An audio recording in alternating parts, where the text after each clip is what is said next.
النهاردة يوم السمك، والسمك في اسكندرية يعني حلقة السمك اللي في بحري، وهو واحد بس اللي بجيب من عنده السمك، عم عجمي أقدم واحد بتاع سمك في الحلقة كلها.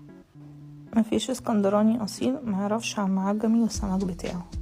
تعالوا اوريكم بقى جبت ايه، وهوريكم قد ايه السمك فريش وحلو والكواليتي حلوة ازاي. دي استاكوزا، بس بصراحة ما اشتريناهاش عشان كنت شايفاها غالية جدا، بس حقيقي ما شاء الله وعمالة تلعب. ده الصيد بتاع النهاردة كله، بيبقى حاطينه كده زي ما انتوا شايفين في تلج.